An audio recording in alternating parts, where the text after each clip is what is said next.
दोस्तों क्या आप जानते हैं कि दुनिया में एक ऐसा भी मुल्क है जिसमें डाइवोर्स देने का लॉ ही नहीं है। और दोस्तों इंसानों में ब्लड का कलर हमेशा ही रेड क्यों होता है, नहीं जानते तो कोई बात नहीं, हम हुए ही आपके लिए हाजिर हैं। तो चलिए दोस्तों चलते हैं आज की इस अमेजिंग वीडियो की तरफ। नंबर 1, दोस्तों इस दुनिया में बहुत से ऐसे कंट्रीज हैं जिनमें ऐसे लॉज हैं जिनको देखकर काफी हैरानगी होती है। क्या आप जानते हैं कि वेटिकन सिटी और फिलीपीन में आप शादी करने के बाद भी अपने पैटर्न से लीगली डाइवोर्स नहीं ले सकते। तो दोस्तों फिलीपींस में साल 1954 से लेकर अभी तक कहीं पर भी डाइवोर्स लेने का लॉ ही नहीं है। हालांकि साल 2018 में फिलीपींस के गवर्नमेंट ने ये जरूर कहा था कि वो अपना लॉ थोड़ा सा चेंज करेंगे जिससे वो फ्यूचर में अपने पार्टनर से डाइवोर्स ले सकते हैं। लेकिन अभी प्रेजेंट की बात की जाए तो वेटिकन सिटी और फिलीपींस में आप जाकर भी अपने पैटर्न से डाइवोर्स नहीं ले सकते। क्या ये लॉ सही है? आपकी क्या राय है? कमेंट सेक्शन में हमारे साथ भी जरूर शेयर कीजिएगा।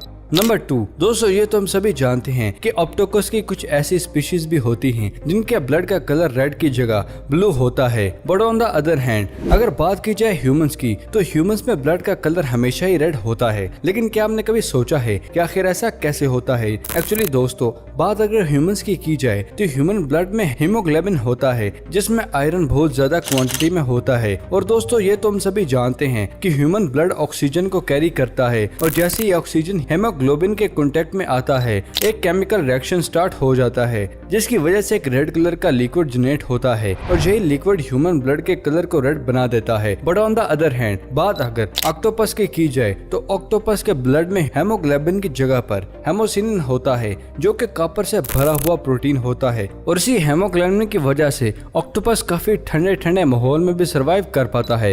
एक्चुअली दोस्तों ऐसा सिर्फ इसलिए होता है क्योंकि ऑक्टोपस की शेप और एटमॉस्फेयर की वजह से उसकी बॉडी में ब्लड की वजह से ऑक्सीजन को कैरी करने में काफी मुश्किल होती है। But on the other hand hemocyanin की एक जेन्युइन टेंडेंसी होती है जिसकी वजह से वो ऑक्सीजन को खुद से काफी स्ट्रॉन्ग बॉन्ड के थ्रू कनेक्ट कर लेता है जिसकी वजह से ऑक्सीजन उसकी पूरी ही बॉडी में सर्कुलेट होती रहती है। और जब हेमोसिनिन के कांटेक्ट में जब ऑक्सीजन आती है तो उसके रिएक्शन की वजह से रेड कलर की जगह पर ब्लू कलर का लिक्विड जनरेट होता है जो कि ऑक्टोपस के पूरे ब्लड को ब्लू कलर में कन्वर्ट कर देता है। सो फाइनली अब आप ऑक्टोपस के ब्लड के कलर की असली साइंस भी जानते हैं। नंबर 3, अंडे के अंदर चूजा सांस कैसे रहता है? असल में दोस्तों इस दुनिया में बहुत से ऐसे बर्ड्स और जानवर हैं जिनकी पैदाइश अंडे से होती है। लेकिन क्या हमने कभी सोचा है कि अंडे के अंदर पलने वाला ये बर्ड या जानवर पैदा होने से पहले अंडे के अंदर सांस कैसे लेता है? नहीं जानते? तो दोस्तों आज इसके पीछे की साइंस मैं आपको बताने वाला हूँ। असल में दोस्तों अंडा ब्लड वेसल्स और एयर मैकेनिज्म का एक परफेक्ट एग्जाम्पल है। एक्चुअली दोस्तों अंडे का शेल कैल्शियम कार्बोनेट से बना हुआ होता है जिसकी वजह से वो काफी चिकना और ठोस होता है। लेकिन जैसे ही किसी एग को माइक्रोस्कोप के नीचे लाया जाता है कहानी कुछ और ही हो जाती है। एक्चुअली दोस्तों बहुत ही कम लोग जो जानते होंगे कि अंडे के शेल में हजारों की तादाद में बहुत छोटे छोटे होल्स मौजूद होते हैं जिनकी वजह से एटमॉस्फेयर में मौजूद हवा और ऑक्सीजन अंडे में एंटर करती है। और अमेजिंग बात यह है दोस्तों ये किसी भी जानवर या परिंदे के पैदा होने से पहले एग के अंदर ब्लड वेसल्स का काफी बड़ा नेटवर्क क्रिएट होता है जो सीधा ही उस चूजे से कनेक्ट रहता है। और जैसे ही बाहर की हवा अंदर में एंटर होती है तो वो सबसे पहले इन्हीं ब्लड वेसल से जाकर टकराती है जहां ये ब्लड वेसल्स हवा से ऑक्सीजन को कैरी करके सीधे ही चूजे की बॉडी तक पहुंचा देते हैं। और चूजे की बॉडी में रिलीज होने वाली कार्बन डाइऑक्साइड को इसी ब्लड वेसल की मदद से अंडे के शेल तक लाकर शेल पर मौजूद टाइनी होल्स की मदद से बाहर हवा में रिलीज कर जाता है। और यही वो वजह है जिसकी वजह से कहा जाता है कि कभी भी अंडे पर कोई भी ग्रीस या क्रीम नहीं लगानी चाहिए क्योंकि ऐसा करने की वजह से अंडे के शेल में मौजूद टाइनी होल्स बंद हो जाते हैं और अंडे के अंदर किसी भी बर्ड या जानवर की पैदाइश का मरहला रुक जाता है। सो फाइनली दोस्तों अब आप आसानी से जान चुके होंगे कि अंडे के अंदर मौजूद चूजा सांस कैसे लेता है। नंबर 4, दोस्तों बात जब भी क्लाउड्स की होती है तो वो हमें आसमान में नजर आते हैं। लेकिन क्या आप जानते हैं कि बहुत ही कम चांसेस में आसमान में मौजूद क्लाउड्स आपसे मिलने आ जाते हैं। दोस्तों अभी जो आप वीडियो क्लिप देख रहे हैं उसमें काफी बड़ा क्लाउड अर्थ सरफेस पर फ्लोट करता हुआ नजर आ रहा है। लेकिन ऐसा क्यों होता है?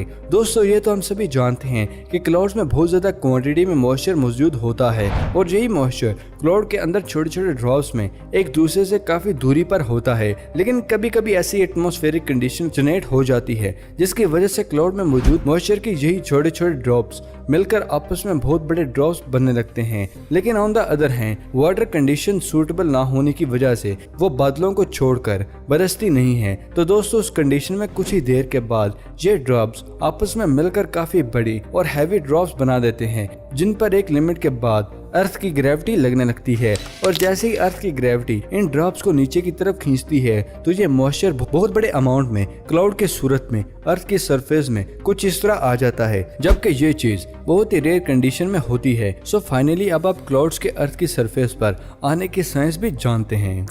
नंबर 5 दोस्तों, आपने मूवीज वीडियोस में ऐसी ग्लू तो जरूर देखी होगी जो चुटकी बजाते ही किसी भी इंसान को पेस्ट कर देती है और उस कंडीशन में इंसान चाहकर भी मूव नहीं कर सकता। लेकिन क्या आप जानते हैं कि इस दुनिया में एक ऐसा वार्म भी मौजूद है जो इसी चीज को बहुत ही नेचुरल वे में करता है और पॉइंट टू बी नोटेड, उसको किसी भी किस्म के आर्टिफिशियल ग्लू की जरूरत नहीं पड़ती। इस वार्म का नाम वेलवेट वार्म है और आप ये जानकर हैरान हो जाएंगे कि ये अपने दुश्मन से अपने आप की हिफाजत करने और शिकार को फंसाने के लिए फेस पर मौजूद स्लाइम ग्लैंड से बहुत ही स्टिकी और थिक लिक्विड को ग्रो करता है। और ये नेचुरल लिक्विड इतना ज्यादा फास्ट होता है कि जैसे ये लिक्विड इसके शिकार पर पड़ता है तो ये फौरन ही उसकी बॉडी को एक ग्लू की तरह चिपका देता है और उसके बाद ये वार्म बहुत ही आसानी से उस जगह से चला जाता है। ये अपने दुश्मन को ही अपना शिकार बना लेता है। इसलिए ये वार्म और उसकी ये सुपर पावर अपने आप में अमेजिंग जरूर है।